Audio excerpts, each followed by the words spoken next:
একটা ভবিষ্যৎ প্রজন্মকে ধ্বংস করে দিয়ে, তাদের জীবন শেষ করে দিয়ে এ করেছে ও করেছে, তাহলে আপনি চেয়ারে বসে আছেন কেন? আপনি পদত্যাগ করুন। ডিএ মেরে, সরকারি কর্মচারীদের ডিএ মেরে লন্ডন বেড়াতে যান। মুখ্যমন্ত্রী যোগ্য অযোগ্য তালিকা দিতে দিচ্ছেন না, কর্মচারীদের বারণ করে রেখেছেন দেবেন।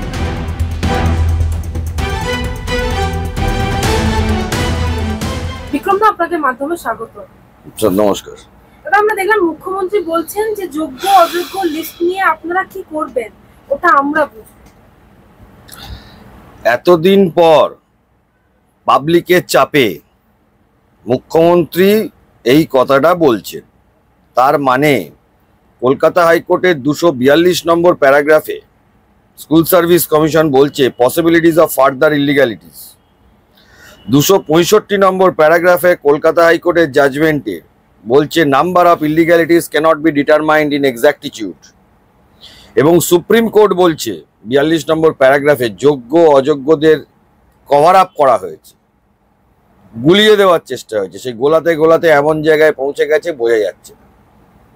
এটা কে করেছে? এটা কে করেছে? সবাই ভাবছে এসএসসি করেছে, কেউ ভাবছে শিক্ষামন্ত্রী করেছে। না না, এটা মুখ্যমন্ত্রী মমতা বন্দ্যোপাধ্যায় করেছে। রাজ্য সরকারের যিনি আইনজীবী, তিনি যে ইনস্ট্রাকশন নিয়ে লড়াই করেন, ইনস্ট্রাকশন দেয় রাজ্য সরকার, সে রাজ্য সরকারের শীর্ষে বসে আছেন মমতা বন্দ্যোপাধ্যায়। এই যে এসএসসি চেয়ারম্যান দেখবেন বলছিল যে না আমরা সার্টিফাই করে দিতে পারবো না, যখন মামলা চলছিল তখন বেশ কিছুদিন আগে বলেছিলেন। এটা কার কথা? আজকে প্রমাণ হয়ে গেল এটা মুখ্যমন্ত্রী মমতা বন্দ্যোপাধ্যায় যোগ্য অযোগ্যকে গোলানোর জন্য, যোগ্য অযোগ্যকে গুলিয়ে দেওয়ার জন্য সারাক্ষণ সিঙ্গেল বেঞ্চ থেকে সুপ্রিম কোর্ট অব্দি প্রচেষ্টা করে ব্যর্থ হয়েছে। আমি আপনাদেরকে বলে রাখছি, আমার কথা বিশ্বাস করবেন কি না করবেন আমি জানি না। আপনারা হাইকোর্টের অর্ডার, সুপ্রিম কোর্টের অর্ডার, যে দুটো প্যারাগ্রাফ বললাম হাইকোর্টের আর একটা প্যারাগ্রাফ বললাম সুপ্রিম কোর্টের, এর জন্য আইন জানতে লাগে না, আপনারা পড়ে দেখে নেবেন। সঙ্গে মুখ্যমন্ত্রী কি বলেছেন সেটা দেখে নেবেন। এই দুটো জিনিস আপনাদেরকে আমি বলছি। একটা ভবিষ্যৎ প্রজন্মকে ধ্বংস করে দিয়ে, তাদের জীবন শেষ করে দিয়ে এ করেছে ও করেছে, তাহলে আপনি চেয়ারে বসে আছেন কেন? আপনি পদত্যাগ করুন। আপনার ওই চেয়ারটার ওপর এত লোভ কেন? আপনি বলেন আপনার কোনো কিছুতে লোভ নেই, আমি বলছি আপনার চেয়ারের লোভ। আপনার লোভ একটাই, চেয়ারের লোভ। এখনো যারা মুখ্যমন্ত্রীকে বিশ্বাস করছেন, আপনারা ভাবছেন অনেক কিছু।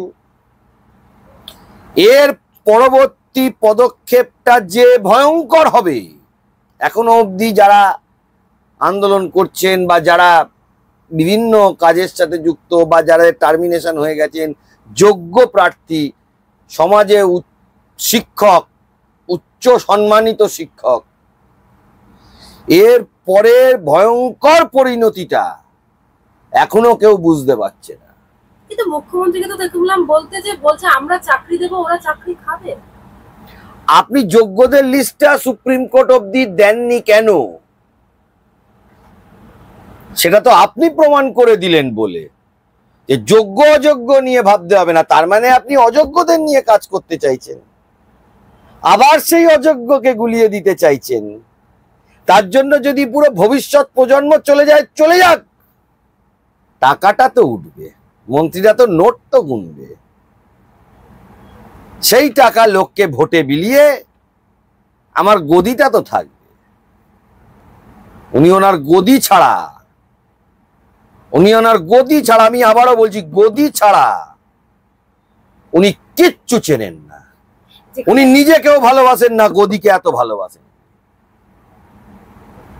আমার কথা বিশ্বাস করবেন না, কে কি ভাববেন সেটা তার ব্যক্তিগত ব্যাপার। আমি আবারও বলছি, হাইকোর্টের 242 নম্বর প্যারাগ্রাফ, হাইকোর্ট জাজমেন্টের 265 নম্বর প্যারাগ্রাফ আর সুপ্রিম কোর্টের জাজমেন্টের 42 নম্বর প্যারাগ্রাফ আর মুখ্যমন্ত্রীর এই স্টেটমেন্ট, তিনটে জিনিসকে একদম সাইমালটেনিয়াসলি পরপর দেখে নিন। এখানে ব্রাত্য বসু এইসব যারা কোম্পানির কর্মচারী, ব্রাত্য বসু এসএসসি চেয়ারম্যান, কোম্পানির কর্মচারী, আরে কোম্পানির মালিক বলেছে যে স্যাগ্রিগেটেড লিস্ট বার করতে দেবো না।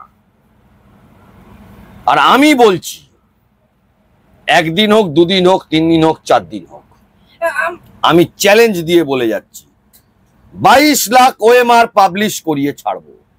দেরি হবে, দুদিন সেটা পাবলিশ করিয়ে ছাড়বো, দেখবো কার কত ক্ষমতা আছে। কিন্তু মুখ্যমন্ত্রীকে আমরা বলছিলাম, তিনি বলছেন যে যারা চাকরি খেয়েছে তাদের উপর ভরসা করবেন না। চাকরি কে খেয়েছে যেটা ওনার তো স্পেসিফাই করা উচিত ছিল চাকরিটা কে খেয়েছে। পকেটে নোট ঢোকাতে গিয়ে সবার চাকরি চলে গেল। হ্যাঁ, আর এখন বড় বড় লেকচার দিলে হবে? অপার বাড়িতে বসে বসে, বান্ধবীর বাড়িতে বসে বসে যখন পার্থ নোট গুনছিল, হ্যাঁ অপার বাড়ি পার্থ চট্টোপাধ্যায়ের বান্ধবী যখন নোটগুলো পকেটে ঢোকে, সেটা দেখবে না কেউ?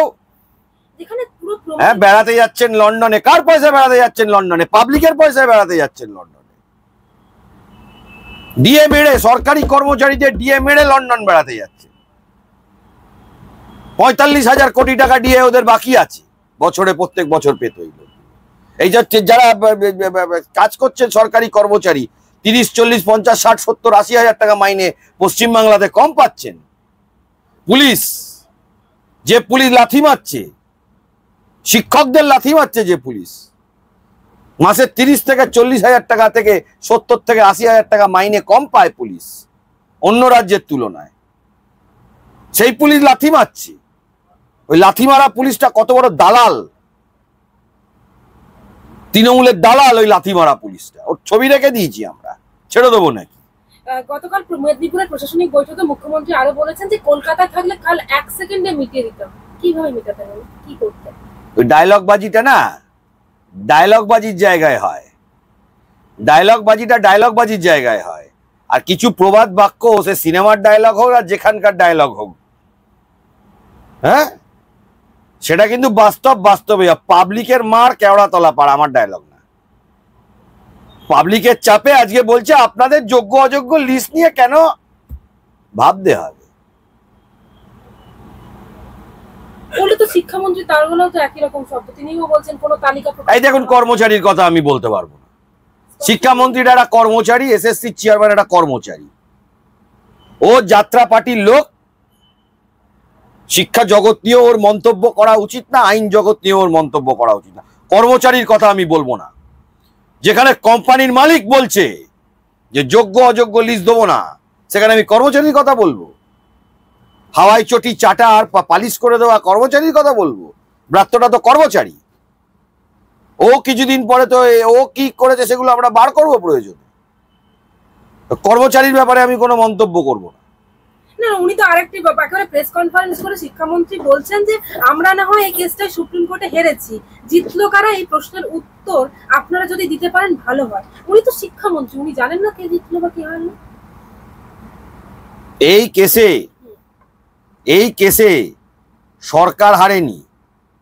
এই কেসে 26,000-এর মধ্যে যারা জেনুইন ক্যান্ডিডেট তারা হেরেছে।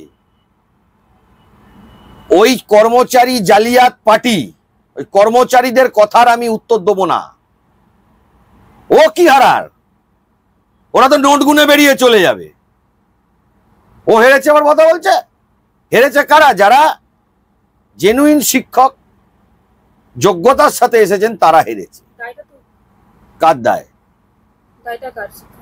দায় কার? দায় মুখ্যমন্ত্রীর। দায় আর কারণ না। আজকে তো প্রমাণ হয়ে গেল তো, মুখ্যমন্ত্রী যোগ্য অযোগ্য তালিকা দিতে দিচ্ছেন না, কর্মচারীদের বারণ করে রেখেছেন দেবেন না। ওটাকে আদায় কিভাবে করতে হয় সেটা আমরা জানি। কেন দেবেন না? এই জালিয়াতগুলো পরীক্ষায় বসতে পারবে না, দিতে হবে আপনাকে। নতুন পরীক্ষায় জালিয়াতদের বসতে দেবো না। আমরা দেখবো আপনি কাকে জালিয়াত বলছেন, কাকে জালিয়াত বলছেন না। আপনার কর্মচারীরা। কেন মুখ্যমন্ত্রী তো বলছেন কারো উস্কানিতে পা দেবেন না। তা উনি কি করছেন? বসে বসে যখন লেকচার মারছেন, উনি উস্কাচ্ছেন। দেখো উনি কেন বলছেন যে যোগ্য অযোগ্যদের ইয়ে দেবো না, আপনাদের এটা নিয়ে ভাবতে হবে না, কেন বলছেন? স্যার নোট গোনার সময় আছি, আর পাবলিক ডকুমেন্ট দেওয়ার সময় নেই।